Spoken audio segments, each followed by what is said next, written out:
Өскеменден Бейжиңге жөө Казакстандык Жихангез Сарсенбай Котрашев жаңы багытты багындырууну көздөдү. Кытайга жеткенге чейин ал Алтай аркылуу Монголияны басып өтөт. 74 жаштагы пенсионер бул жолку сапарын аягуона айында Борбор калада өтө турган 5-дүйнөлүк көчмөндөр оюндарына арнап жатат. Тажрыйбалуу марафончу Темир Уста маданий мурастарды калыбына келтирүү менен алектенген. Буга байланыштуу ал бул сапарында көчмөн элдин маданиятын, казак тарыхын дүйнөгө даңазалайт. Ал былтыр Орусия, Грузия жана Түркияга барган. Баш аягы 3000 чакырым жолду 100 күндү басып өткөн. Бул сапарда ал 4000 чакырымдай жол жүрөт.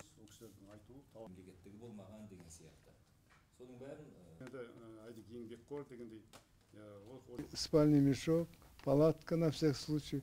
Если не доберусь на населенный пункт, то в степи ночую. Уктоого арналган баштыгым даяр. Айылга жете албасам талада түнөйм. Мунун бардыгын атайын шайтан арабада дөңгөлөктөрүнөн жасалган арабга окшогон чемоданда жыйналуу турат. Мен баштыгыма Казакстандын жана бара турган мамлекеттердин желектерин салып жүрөм. Барган мамлекеттин туусун илип коем. Бул аркылуу ошол мамлекет менен кызматташтыкта экенибизди көрсөткүм келет.